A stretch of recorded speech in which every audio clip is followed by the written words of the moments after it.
All right. Hey, everybody. My name is Daniel Ramsey. I'm here from MyOutDesk. This is Scale the Show, where we interview entrepreneurs who are actually in the battle, in the fight, doing good work, making their companies grow and scale. And today's topic I'm really excited about. It's how to build a virtual mastermind. I've got my good friend, Rock Thomas here. Rock, thanks for joining today. Yeah, you know what? Hanging out and pitching and catching with you, Daniel, is always fun. I love it, man. Hey, we've got a massive amount of value. And I'll just give you a quick backstory. Rock and I were talking and we're like, what should we work on? What should we work on? And Rock, I met you through another mastermind, one that you're not involved in now. And then you've built another multi-million-dollar mastermind. And here's what I love, people.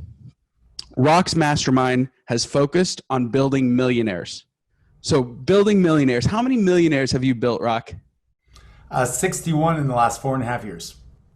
Well, I love that. And you've done a lot of development. So let's talk through the kind of development you've done and the kind of opportunities that have come around because you're a part of a mastermind or been involved or started or launched. Let's talk through a little bit of why a mastermind matters.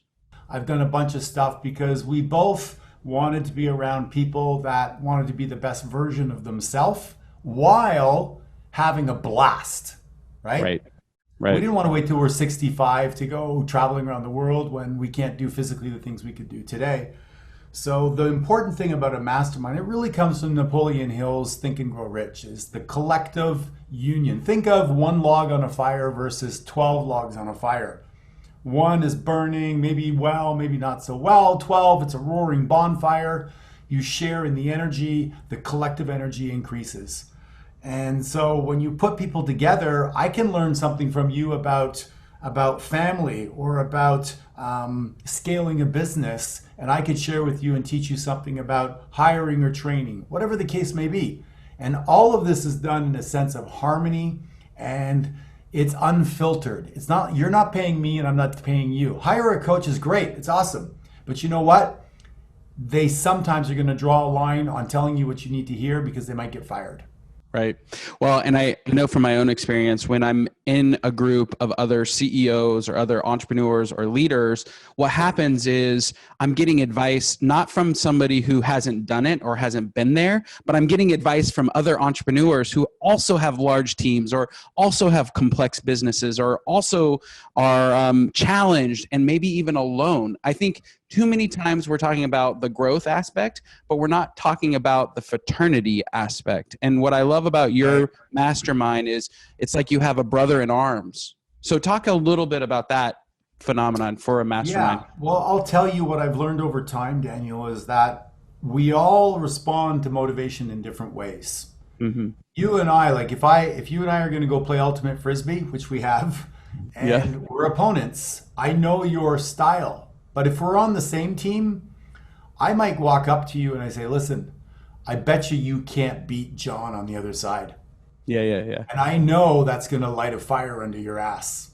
Sure. But that's you. Another guy, I might say to him, hey, listen, do your best to outrun this guy, and I'm going to try to hit you perfectly. That he'll respond to that. So we learned that people respond either from being supported, encouraged, or challenged. And as a leader of a small company, you really need to know how to gauge that with your people.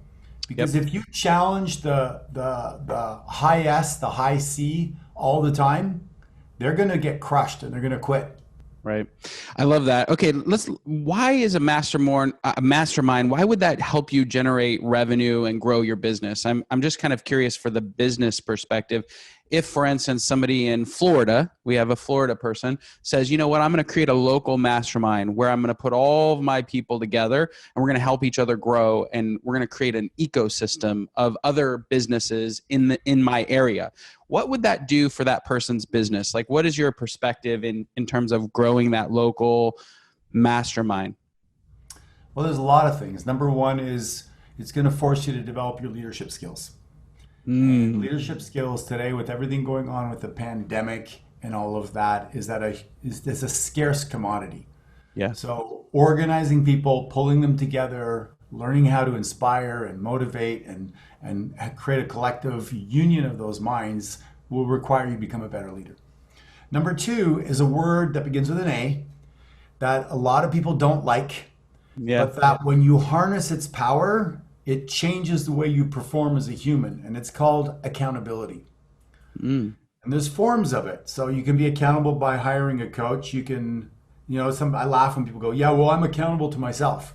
No, you're not accountable to yourself. Yeah, you have standards, but the way that you create the greatest accountability, surround yourself by other people that you respect. Share with them your outcomes and goals, and then meet them again in a week and explain your results. Again, if you and I talk about building business and you say, Rock, I'm going to add, 10 new VAs out in Philippines in the next month or next week, and we're going to get together, because I resonate around high values and standards, I'm going to say, Daniel, how's that going? Yeah. And you know that if you come up with a story, I was tired, I didn't feel like it. I'm like, dude, why are we hanging out together? Like, why are we setting goals and wasting our breath if you're not going to follow through? Got it. Got it. Well, today's topic is how to launch a virtual mastermind. And so, Rock, you are the man with this stuff. So I really appreciate you being here. We've got a couple free gifts. I want you to explain, first of all, we're going to give away the 10 steps to building your own virtual mastermind, but you also have an offer for folks at the end of this, because it's really important that you're part of a mastermind before you build a mastermind. So let's talk a little bit about that free offer, and then we'll launch into the 10 steps of building a virtual mastermind. It goes back to the shoemaker, the butcher, and all those things. How did you become a shoemaker? Well, you sat there and watched your dad fix shoes forever, and Right. you ran around, you got him the laces and did different things. You became the apprentice, and then you're like, Dad, could I put the needle through the thing? And he's like, not yet, son. And then eventually he let you do it once, and then he's like, no, not like that, like this. So we call it the me, we, they. So Yep. first you watch that person. Then you're watched under surveillance with feedback until you can do it at a high level of mastery. Yep. So if you want to start a mastermind, if you're the type of person that sees the value in it, then it just makes sense. You should be part of a mastermind and experience it from the inside out. Everything I did, like I'm a trainer for Tony Robbins. What did I do? I took his courses. I went back and volunteered at his events, saw the inner workings from behind the curtain, and then he hired me as a trainer. So Right. it's not like rocket science what I'm saying, but it is the steps. A lot of times people want to go, just give me the recipe. Just because you ate from the buffet doesn't mean you can cook the meal. I love it. Okay, let's start with, what is the first step in launching a mastermind, a virtual mastermind? You've got to decide what problem you're solving, in my opinion, right? It's like, what's the purpose of it? So for instance, with Right. GoBundance, when I started that, we came up with this slogan called a tribe of healthy, wealthy, generous men that choose to lead epic lives and don't apologize for being awesome. Right. So the meaning behind that is we wanted to get together, have high-minded conversations while we were out doing cool things like kayaking in Norway, et cetera, et cetera. So when Yep. we went out there, we didn't just go climb a mountain and talk about COVID or politics. We had questions we asked each other about what's your net worth, what's the next business you're going to build, who are the 6 people who are going to carry your casket, and forcing quality conversation. Right. So the mastermind I have, M1, the reason I started it is I was tired of watching people get stuck in a job they hated. So the first thing is, what's the common knowledge that you want to seek and share in your group? And for us, it was how to become financially free through passive income vehicles. Okay, step 1, find a purpose. What is step 2?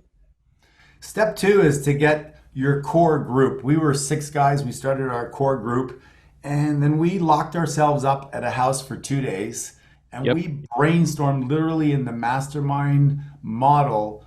What are the things we want to do, experience, have? What are the types of people we want to attract? And in our case, it was you needed to be a millionaire. We wanted Right. people that had time freedom.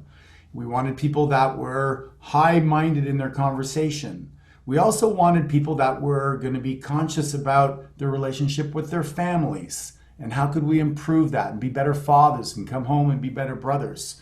So you mastermind around the values. So number one is what's the problem you want to solve. Number two is what are the values you want to have for your group.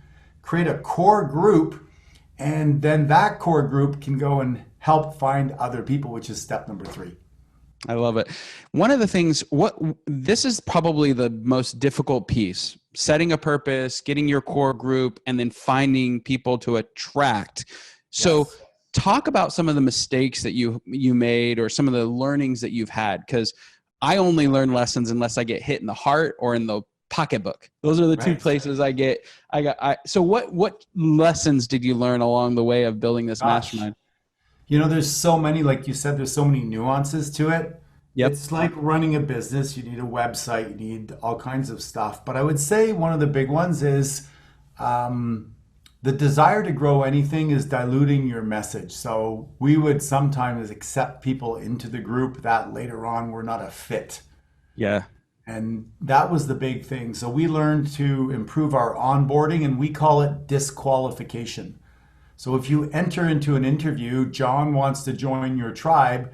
Instead of trying to convince John to join, what we did is we tried to convince John to convince us. So we don't think you'll be a good fit, John, because we're not sure that you're going to play full out. What's your superpower? How are you going to come and add value? Right. Masterminds are about a give and take. You want to sit beside somebody who's going to support, encourage, or challenge you. If they're coming only to get and network and then to market to the group, that's not what we wanted. So we need to go through a really rigorous onboarding, and we have documents and questions we ask and forms and all sort of stuff like that. And we teach that when we teach how to build your mastermind. Well, I think there's also a piece, like a mastermind isn't like a BNI. It's not a referral exchange. It's not a grow your revenue.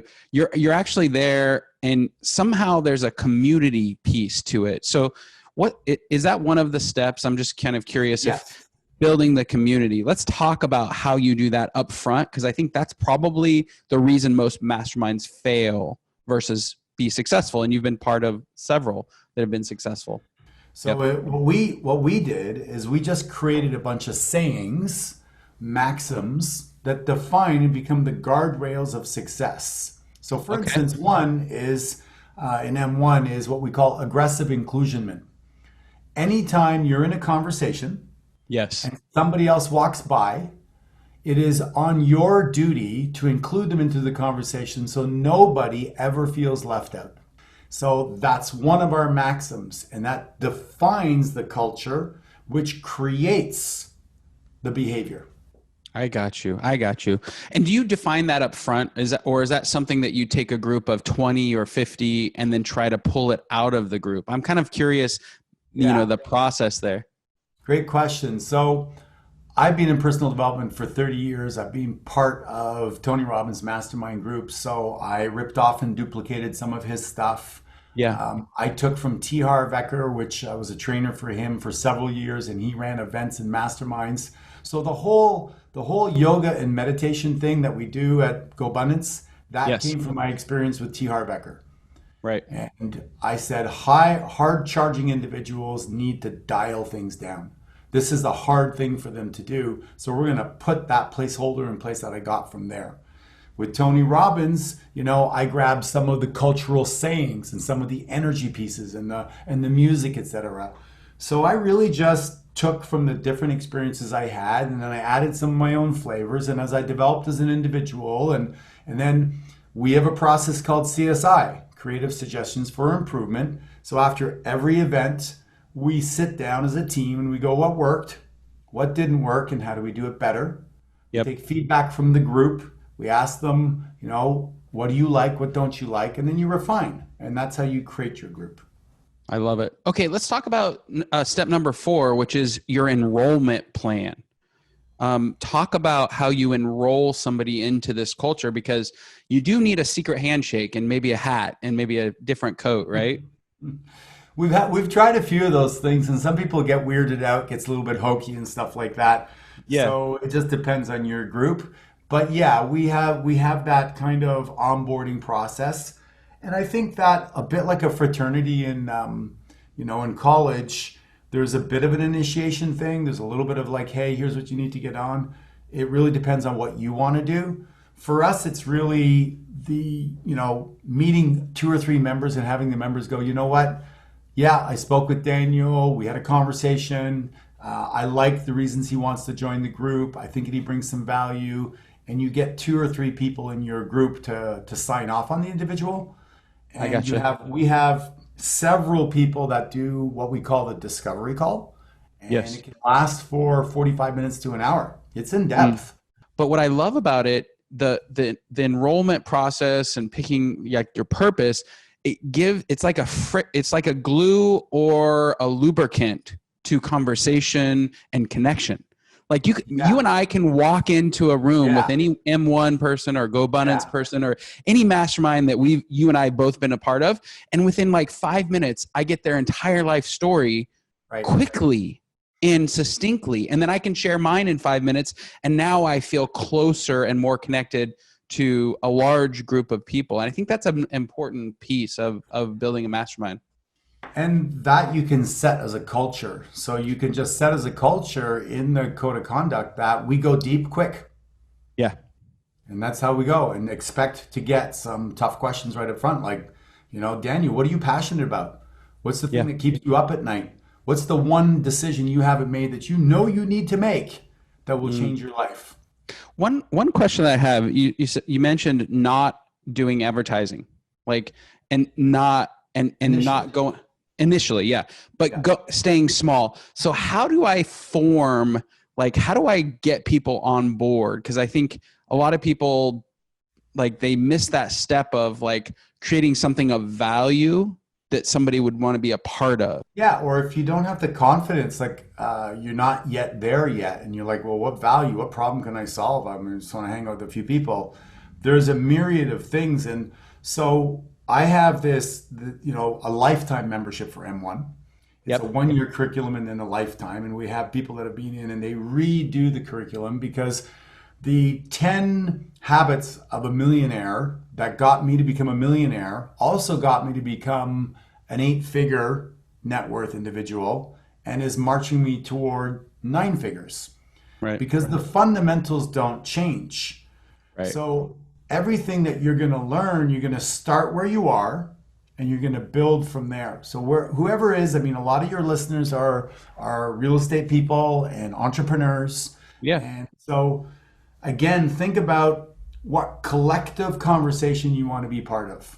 There's one reason that we wanted to do this, and I actually pursued Rock. We started talking, and I'm like, Rock, I want you to share how to build a virtual mastermind. And the reason is because most businesses in the US, 96% of them, 96%, let that number sink in, are under $1 million in revenue. So what I knew needed to happen is we, as a company, we needed to add value to people and give them some digital marketing like frameworks to follow. Today, what's important is how do I still network and build business? And that the idea of a virtual mastermind, that was like, okay, we need to have that topic on. We need to bring an expert, have them explain the steps, and then go through that process. The next step is picking a virtual platform. And I think this is probably the most important one as you scale and grow, because where you actually meet your people and what your format is, it'll all be dependent on that platform. So talk to us about that, Rock. What do you think? Such a great question. Such a great question because you can blow it right here. Yep. You can lose people's attention. You can have. There's nothing worse than getting on another Zoom call and not having value. Yes. So we've mastered this part. When you come onto our platforms and formats, and it's taken us years to figure this out. Okay. It's exciting, it's engaging, there are breakout rooms, but there's a format to it. We've really taken the seminar to the mastermind. So we have music playing, we have energy, we have pattern interrupts, we have downloadable documents, we have prizes and giveaways and chat put into the chat box, answers to questions, qualify for win a t-shirt. It's a fun, energetic experience. But honestly, Daniel, it took me years to figure it out and COVID accelerated it. But because we've been doing it for years, we were able to, I think, continue to be ahead of the curve. what would you suggest a cadence for somebody who's launching a mastermind that's new? What's Yeah. the right meeting schedule? Great question. So what we do is we have another internal platform where you post up what your cadence preference is into a platform, and you fill out a little questionnaire. I'm in Europe. I would prefer this time. I'm in New Zealand. I would prefer that time. I'm in California. And my preference topic are to be surrounded by people that are into e-commerce.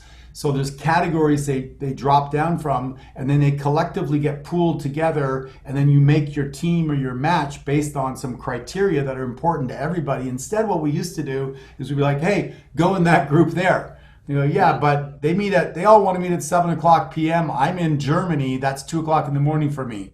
Yeah, And if they're not a high D or assertive, they might just fall away. So sure. we learned how to change that. So we have a specific platform to do that. And Now, step number 7 is build a plan for engagement, but I think we've covered that, haven't we? yeah, I mean, it comes in with the culture. We have what we call state inducers, or individuals that are ambassadors. So they're what we call the 7 on the anagram, if you've ever done that, or they're high eyes on the disc model. They're Yep. people that, when they see you, they're like, hey Daniel, what's up? They're like Mark Schwag, right? Yeah, yeah, They're yeah. people like that that are gonna pull people in. They're gonna, hey Daniel, I haven't seen you on our weekly call for, we have a global weekly call for 2 or 3 weeks. What's up, bro? Everything okay? Yep. So you need little hot spots within your community, because when people are not doing well, what do? Especially men, they Mm. isolate, Right. they pull back, they try to repair things. But think about it. What does a human want? What does the little boy and girl in us want when we're not doing well? It's like, hey man, come on Encouragement. over here. It's going to be okay. We want encouragement. Yeah. Yeah. But as men, we do the exact opposite. He's beating himself up already enough. I'm not going to bother him. Right. So Tony changed the culture where they came up with different handshakes and shoulder pumps, and they had to get close physically, and they had to go like, hey Draymond, remember when you went through this before? Come on, man, you got this. We're going to bounce back out of this faster. So Yep. the engagement is about noticing where people are and encouraging people to be vulnerable enough to do two things: is to ask for help, and then to get back into what we call get in the room. Just get in the Yep. room, stay in the program. Like, what are some of the considerations when you're building a mastermind as a business owner? I think that you can start it honestly at any time. And you Okay. can even start it by finding one other person to start with. Got It it. really is about, again, if we go back to the list, Daniel, is what's the purpose of the mastermind? Sure. And as humans, we all want to connect, belong, and matter. But most of us have little place where we can contribute back to other people. Yeah. So if you're a realtor building a business, you're on your own and you're really good at what you do, you're really good at working with buyers, you're really good at building teams or what have you, where you don't have a lot of outlets to share that. Right. Maybe you're flipping properties on the side or doing Airbnbs on the side. Start a mastermind group around that Yeah. and build your wealth that way. Real estate shouldn't be your one vehicle for earning. It's great for what we call vertical income. Yep.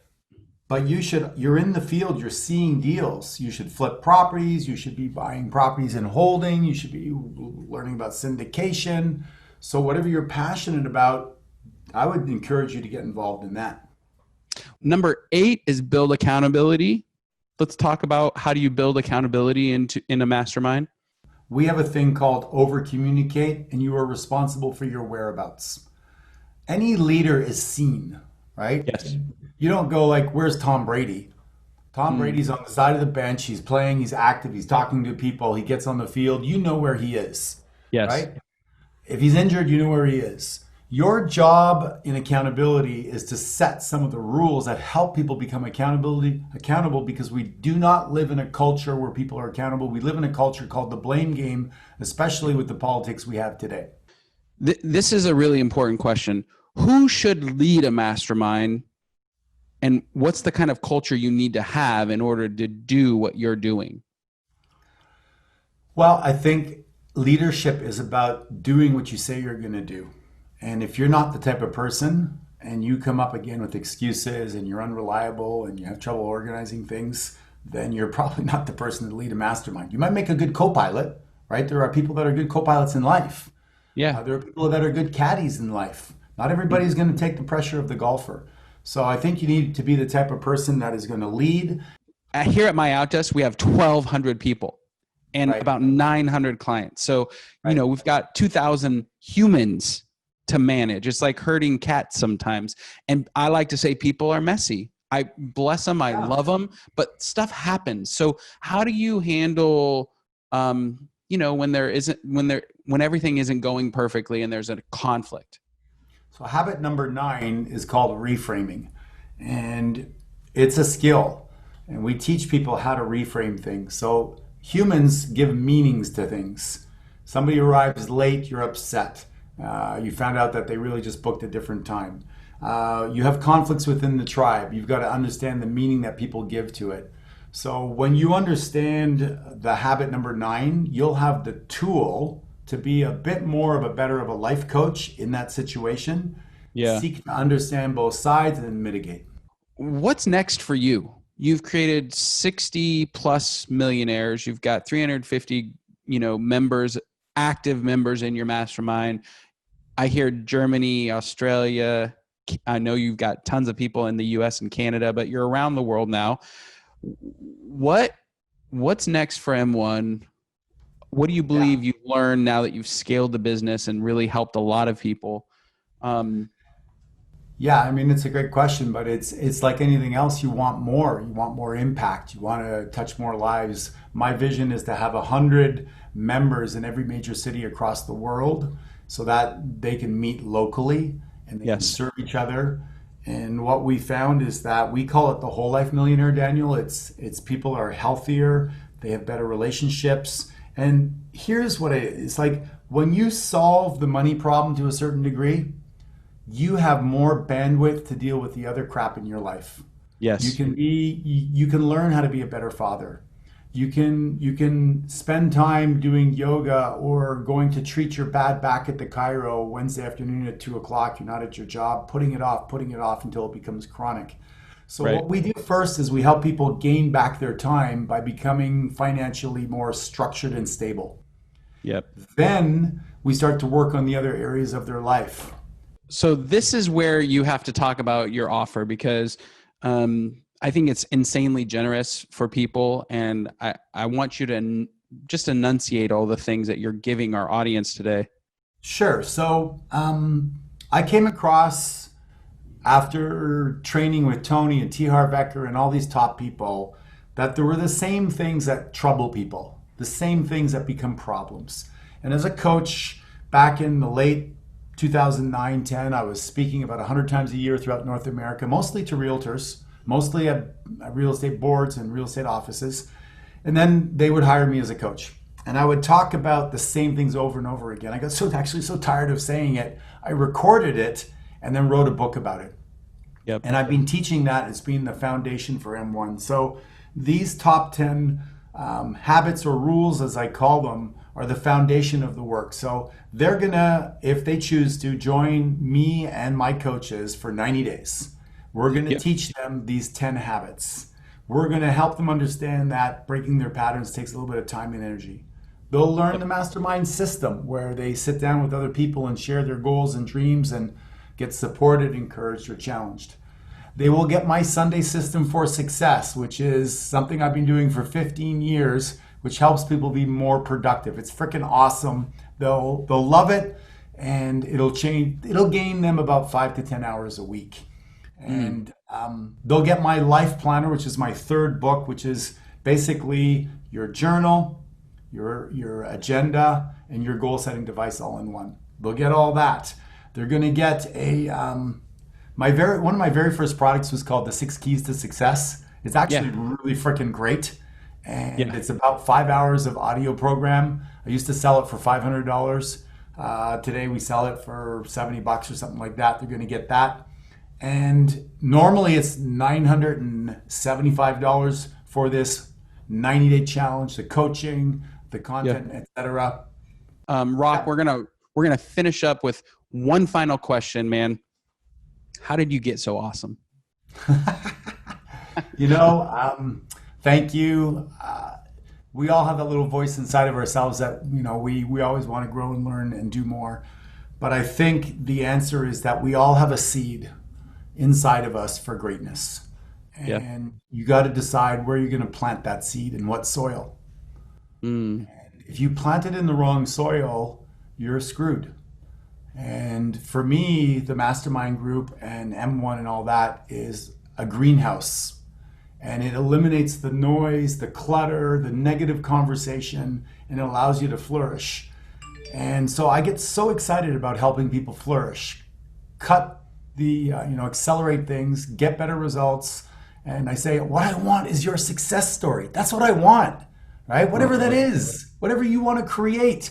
You want to be the best mom in the world. You want to sell, cupcakes from your house. God bless. Let's do it. You want to write 5 books. Let's do it. You want to ski, in the outback and have 20 apartment buildings that make you money, and go do it. Let's do it. Let's put the plan together. The principles of success rain on everybody. The crosswinds of adversity must be harnessed. But if you don't have a rudder in the boat, you're going to drift off course. Let's get you on course. Let's decide where you want to go, and let's harness that power and make it happen. There you go, Rock Thomas. Hey guys, thanks for being here. This is Scale the Show, where we interview entrepreneurs who are doing awesome, badass stuff, and we get the formula from them. And today we got the formula from Rock Thomas, how to build a virtual mastermind. Grab his free offer. Rock, thanks for being here today. Yeah, man. Thank you, Daniel. Love you, brother.